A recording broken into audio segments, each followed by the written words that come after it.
대속죄일에 대한 이야기를 계속 나눴습니다. 오늘 이후로는 17장에 또 새로운 이야기들을 읽게 되는데요. 레위기를 전체적으로 두 부분으로 나누면은 1장부터 16장까지의 내용들과 그리고 18장과 그 이후의 내용들이 나타나 있어요. 1장부터 16장까지의 내용은 하나님과 우리와의 관계, 특별히 이 예배와 제사와 또 우리의 하나님 앞에 드려지는 모든 것에 대한 이야기를 다루고 있다면은 이 17장 이후, 그러니까 18장 이후의 말씀은 윤리, 그러니까 삶에서 우리 이웃들 간에 또 삶에서 우리의 삶의 신천들을 어떻게 예수 믿는 사람으로 이스라엘 백성으로 해야 될지를 다루는 이 성결법들이 나와 있습니다. 오늘 우리가 읽은 17장은 딱 그 중간이고요. 그러니까 예배와 삶의 가교 역할을 하는 그런 장이라고 할 수 있겠는데요. 특별히 이 17장에는 이 우리가 먹는 이 고기, 그리고 그 고기를 다루는 방법, 그리고 그 고기를 다루는 데서 피를 어떻게 할 건지에 대한 이야기를 나누고 있습니다. 이것이 왜 하나님에 대한 그리고 이웃에 대한 이야기일까? 왜 가교 역할을 할까? 오늘 말씀을 읽어보면 그 정답들이 나오는데요. 우리 함께 먼저 하나님께서 말씀하시는 것을 우리 들어보도록 하겠습니다. 우리 함께 4절의 말씀을 같이 한번 읽어봅시다. 4절입니다. 시작. 먼저 회막문으로 끌고 가서 여호와의 성막 앞에서 여호와께 예물로 드리지 아니하는 자는 피 흘린 자로 여길 것이라. 그가 피를 흘렸은즉 자기 백성 중에서 끊어지리라. 그러니까 처음 이제 하나님께서 명령하신 것은 이런 겁니다. 이스라엘 백성들이 어쨌든 맨날 만나만 먹고 살지는 않겠죠. 이스라엘 백성들이 애굽을 나왔었을 때 주변에 있는 사람들에게 애굽에서 노예 생활하는 그 대가로 이 양과 또 여러 가지 염소와 그리고 가축들을 이제 끌고 나왔단 말입니다. 그런데 이 가축들은 사용이 두 가지가 되는 거죠. 하나님 앞에 드려지는 예물과 제사로서의 가축과 두 번째는 이들이 이제 단백질 보충을 해야 되니까 그것을 담당하는 음식으로서의 가치가 있는 것이죠. 그런데 하나님께서는 특별히 광야 생활을 하는 이스라엘 백성들에게 이 고기를 잡을 때, 가축을 잡을 때 절대로 개별적으로 혹은 진영 밖에서 혹은 허가 없이 개인적으로 그것을 잡거나 그것을 먹으면 안 된다라고 얘기합니다. 그리고는 하나님께서 꼭 명령하신 게 뭐냐면 이 회막, 그러니까 이 그들이 그 중심에 있었던 그 성막 그 중심에 와서 거기 하나님 앞에서 그것을 죽이고 그것을 도축해야 너희가 그것을 먹을 수 있다고 이야기를 하고요. 이 도축을 회막에서 한다는 것은 뭐냐면 하나님 앞에 먼저 드리고 그리고 그 남은 것을 먹으라고 이야기를 하고 있습니다. 그러면 이게 어떤 얘기가 되냐면 최소한 광야 생활을 하는 동안에 이스라엘 백성이 출애굽을 하고 가나안에 들어가기 전까지는 함부로 가축을 잡으면 안 됩니다. 가혹하죠? 나는 오늘 내 생일인데 스테이크라도 한 점 썰고 싶다. 그러려면은 그 양이나 소를 들고 가서 회막 안에 가서 제사를 드리고 그 제사를 드리고 남은 것을 가지고 먹어야 된다는 소리예요.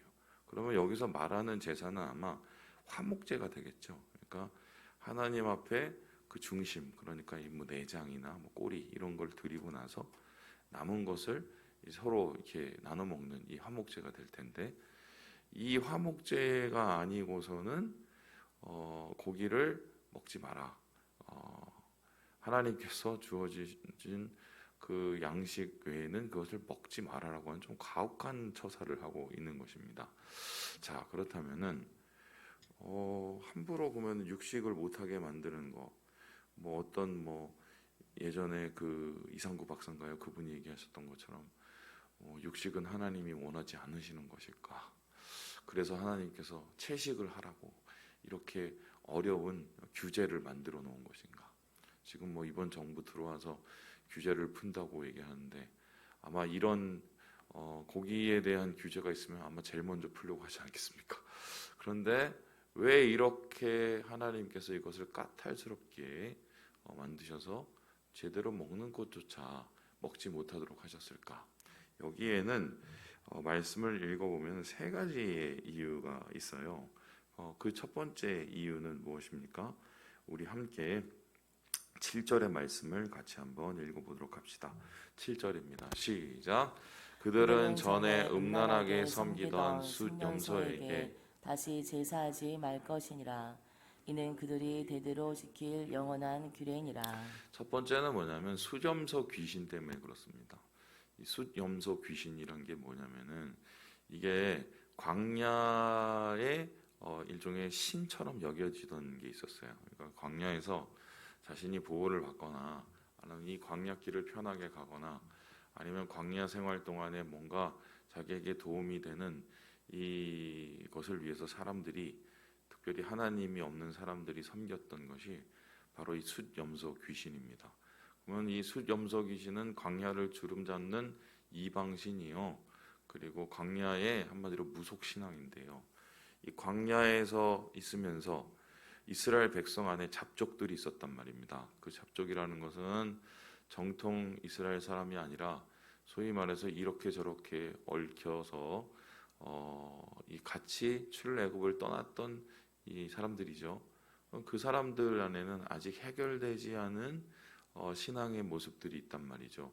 이전에 그가 섬겼던 무속, 그가 섬겼던 여러 가지의 나쁜 신앙, 그것이 남아 있었을 텐데 그런 것들이 오염을 시키는 거죠. 그러니까 회막 밖으로 혹은 진영 밖으로 나아가서 함부로 그것을 잡고 그리고 그것을 어떻게 해요? 숫염소 귀신에게 드리고 나머지 고기는 자기가 먹고 뭐 이런 일이 있었던 것 같아요. 그러니까 행여나 너희들 가운데 그러한 잘못된 신앙, 나 외에 다른 신을 섬기지 말라는 10계명의 제1계명을 저버리는 그러한 일을 하지 않아야 되기 때문에 절대로 진영 밖에서 고기를 잡지 마라, 가축을 잡지 마라라고 얘기하고 있습니다. 예수 믿는 사람은 무속을 절대로 가까이 해서는 안 됩니다. 제가 충격적인 얘기 하나 해드릴까요? 안 충격일 수도 있는데 제가 강남에 있었을 때 권사님 있어요. 권사님 점집을 다니더라고요. 제가 그렇다는 소리만 들었죠. 제가 진짜 충격을 받았어요. 권사님인데 점집을 다녀요. 뭐 사업이 안 돼서 그런 건지 잘 모르겠는데 그러니까 이분에게 있어서 신앙은 정말 말 그대로 두 주인을 섬기는 신앙이죠. 아마 그런 생각이 있었을 거예요. 내가 하나님은 믿어도 뭐 필요하니까 뭐 가갖고 물어보고.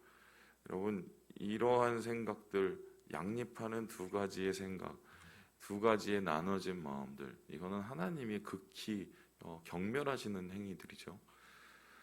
예수 믿는 사람들 중에 그러한 우상을 직접 섬기진 않을지라도 돈을 우상처럼 섬기거나 혹은 자기가 절대로 잃어버릴 수 없는 뭔가를 우상처럼 생길 수도 있죠. 그것은 하나님께서 극단적으로 멸시하는 것이며 그것을 깨트리시는 분이 하나님이시죠. 그래서 혹여나 하나님이 이 광야에서 광야의 그 주 이 무속을 이 수점소 귀신을 섬기는 일이 있을까봐 그러한 이 가축의 희생을 주님은 밖에서 원하지 않는다고 이렇게 결단하여서 말씀하고 있는 것입니다. 두 번째로 하나님께서 꼭 회막에서 하나님 앞에 드린 후에 제사를 드린 후에 이 가축을 먹으라고 말한 이유는 무엇일까요? 우리 함께 우리 11절의 말씀을 같이 한번 읽어보겠습니다. 11절입니다. 시작. 육체의 생명은 피에 있음이라.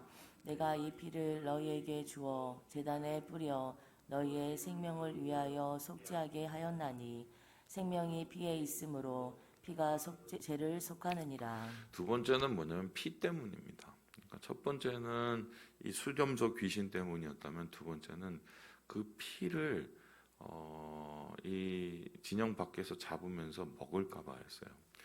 이스라엘 백성에게 금기시되는 것이 있었었는데 그것은 가축이나 모든 것의 피를 먹는 것이었습니다. 선지 좋아하시는 분은 이거 큰일 났겠구나 싶었는데 하나님께서 이 당시에 피를 이렇게 멀리 하신 이유가 있어요. 피를 피하신 이유 뭐냐면 피는 곧 생명이기 때문입니다. 왜 피가 생명일까요? 생명은 심장 아닙니까? 그런데 심장의 기능이 뭡니까? 여러분 심장이 왜 있어요? 예? 신명일사님 심장이 왜 있어요? 심장이 왜 뜁니까? 예? 피를 돌게 하기 위해서 듭니다. 그죠? 심장이 세게 뛰어야 피가 몸에서 돌고 여러분 생물 시간에 우리 다시 돌아갈 거예요. 동맥으로부터 남아서 모든 혈관을 지나서 다시 돌아오는 게 정맥이고, 그죠? 그래서 피가 돌아야 이 모세혈관의 이 모든 곳에 생명이 나타나기 때문에 피는 우리의 몸에 생명과 또한 호흡을 하게 만드는 가장 중요한 것이죠. 그런데 그 피가 생명이라는 것은 우리의 몸에 실제적으로 피의 상당 부분이 빠져버리게 되면 사람은 죽습니다. 사람이 총 맞으면 죽는 게 총 때문에 죽는 게 아니에요. 총 맞아서 피가 몸에서 다 나오면 그것 때문에 죽는 겁니다. 하나님께서는 이것을 미리 이스라엘 백성에게 말씀하시고 피가 생명이기 때문에 이것을 소중히 다루라고 이야기를 하십니다. 그럼 피가 생명인 것까지는 이해가 되는데 그 피가 생명인 거를 좀 생명을 좀 먹을 수도 있는 것이지 왜 하나님께서는 이렇게 극단적으로 이 가축의 피를 못 먹게 하셨을까? 생명의 주인은 누굽니까? 하나님이시죠. 모든 생명, 사람을 우리가 함부로 대하거나 죽이지 못하는 이유는 그 생명의 주인은 하나님이시기 때문이에요. 뿐만 아니라 우리가 세상 만물에 있는 동물들 하나하나 이것조차 그거는 하나님이 지으신 생명이란 말입니다. 그 생명이 필요에 의해서 우리에게 사용될 때 우리가 쓸 수는 있지만 결국 그 생명의 주권은 하나님께 있는 거예요. 그러니까 우리가 어떤 생명을 통해서 우리가 그것을 이득을 얻기 위해서 무엇을 합니까? 하나님께 허락을 받아야 되고 하나님께 주권을 인정하는 고백을 해야 되는 거죠. 그래서 주님께서는 이 가축을 잡으실 때 하나님께 그 주권을 인정하면서 그 생명을 소중히 다루기 위해서 회막 안에서 제사를 드리고 그 제사한 것을 가지고 먹도록 이렇게 이야기를 했습니다. 실제로 그 유대인들이 아직까지 먹는 음식의 그 방법 중에 코셔라는 음식이 있어요. 유대인 음식은 이제 코셔 마크가 딱 붙여진 것만 먹을 수 있는데 이 코셔의 음식 중에 레위기에 나와 있는 이 성결법하고 연결된 여러 가지 것들이 있고 뿐만 아니라 한 가지 되게 중요한 게 피를 그러니까 가축을 이렇게 죽인 다음에 아예 거꾸로 놓고 피를 다 뽑아서 제 며칠인지 기억이 안 나는데 일주일은 3일인지 다 내비두고 아예 몸에 있는 피가 다 나올 때까지 기다렸다가 그리고 나서 먹습니다. 그게 코셔인데 아직까지 그 전통이 있는 거죠. 그래서 하나님께서는 이 피의 주권을 우리에게 인정하기를 요구하시면서 생명을 소중히 다루시도록 이렇게 말합니다. 이러한 의미에서 우리의 세상을 살펴보면 정말 생명이 경시되는 사회가 아닌가, 그죠? 사람이 죽어 나가도 그것을 앞에서 계산기를 두들고 앉았고, 그리고 주위에 있는 가축들이나 이 모든 것들조차도 인간을 위해서 너무 쉽게 소비되어지는 다시 한번 고민해봐야 될 문제지요. 그래서 하나님께서는 이 피에 대한 부분을 이야기하시기 위해서 짐승을 함부로 잡지 못하게 하셨다는 것입니다. 이 마지막으로 하나님께서 이렇게 짐승을 잡지 못하게 하는 그 이유가 있었는데요. 그것은 무엇이냐면요. 우리 함께 2절의 말씀을 우리 같이 한번 읽어보도록 하겠습니다. 2절을 읽고 말씀을 마무리하죠. 2절입니다. 시작. 아론과 그의 아들들과 이스라엘의 모든 자손에게 말하여 그들에게 이르기를 여호와의 명령이 이러하시다 하라. 그러니까 이 명령은 궁극적으로 아론과 그의 자손들 레위 지파뿐만이 아니라 이스라엘 모든 백성들 공동체를 향한 명령이었단 말입니다. 그렇다면은 이런 얘기가 되는데 하나님께서는 이 가축을 함부로 밟지 못하라는 이 말씀을 통해서 명령을 통해서 이스라엘 백성이 하나가 되어서 공동체로 연합하는 모습을 보이기 원하셨던 거예요. 그렇다면 가축 잡는 것과 공동체가 연합하는 것이 뭔 의미가 있을까? 이런 거죠. 어떤 집에는 잘 살아요. 어떤 집에는 못 살아요. 그런데 잘 사는 집안은 가축이 많아요. 어떤 집안은 한마디로 풀떼기밖에 없어요. 근데 잘 사는 집안은 가축이 많으니까 자주 가축을 잡아요. 바로 옆에 있는 집안은 그것을 가지고 보면서 얼마나 마음이 또 한편으로는 쓰리겠습니까? 그런데 그러한 빈부의 격차도 있을 뿐만 아니라 이 공동체 안에서 그러한 이 빈부의 격차나 혹은 이 계급 간의 문제가 생기게 되면 공동체성이 와해되게 되죠.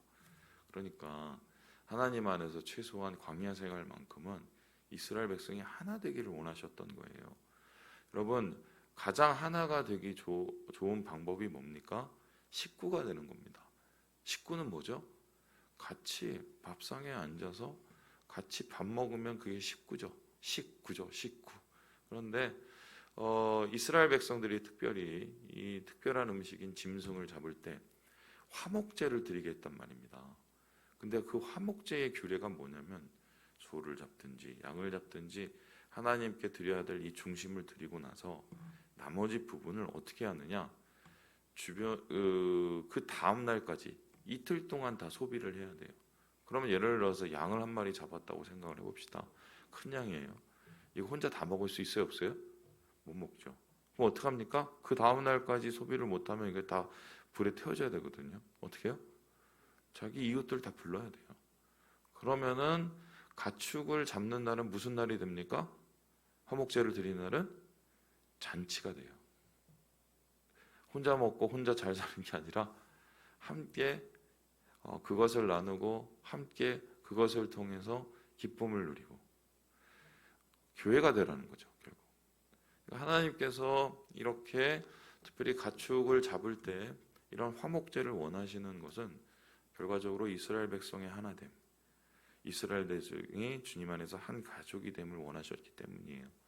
그러한 가정이 되는 이스라엘 백성을 통해서 주님이 그곳의 아버지가 되시고 영광을 받으실 주인이 되시기 때문에 하나님께서는 이렇게 가죽 잡는 일까지 이스라엘 백성에게 이것을 주 안에서 주 앞에서 하라라고 말씀하고 있는 것입니다.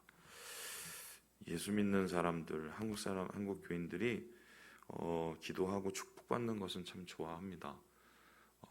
그런데 참 안타까운 게 우리 전 세대 우리 목사님들이나 혹은 성도들이 실수했던 거 하나가 축복 받는 것까지는 성공했는데 그 축복을 나누는 거는 실패를 했어요. 솔직히 왜 축복을 아직 잘 나누지 못하느냐? 아직 축복을 나눌 때라고 생각을 못했기 때문입니다. 좀 더 있어야 된다고 생각하는 거죠. 그 더가 언제까지 던지 그걸 찾다가 결국 교회가 독선적이고 자기만 아는 교인들로 변해버렸다고 사람들이 얘기하죠. 우리 교회는 그런 의미에서 참 부족한 교회인데 나눌 수 있어서 참 감사하고요. 저는 좀 이런 모습들이 좀 자원하여서 우리 가운데 좀 더 많아졌으면 좋겠고요. 저부터 시작해서 그리고 뿐만 아니라 이런 것이 좀 주위 교회들에게 도전이 됐으면 좋겠어요. 교회는 우리만 잘 먹고 잘 살기 위해서 있는 곳이 아닙니다. 오늘 주님께서 말씀하신 것처럼 나누고 섬기고 이웃과 하나 되는 곳이 바로 교회라고요. 이 교회를 통해서 주님께서 영광을 받으시기 원하신다. 이것을 기억하시고 주님 안에서 누릴 것들, 하나님이 주시는 은혜들을 오늘 누리면서 오늘 주님 안에서 행복한 하루 되시길 주님의 이름으로 축원합니다.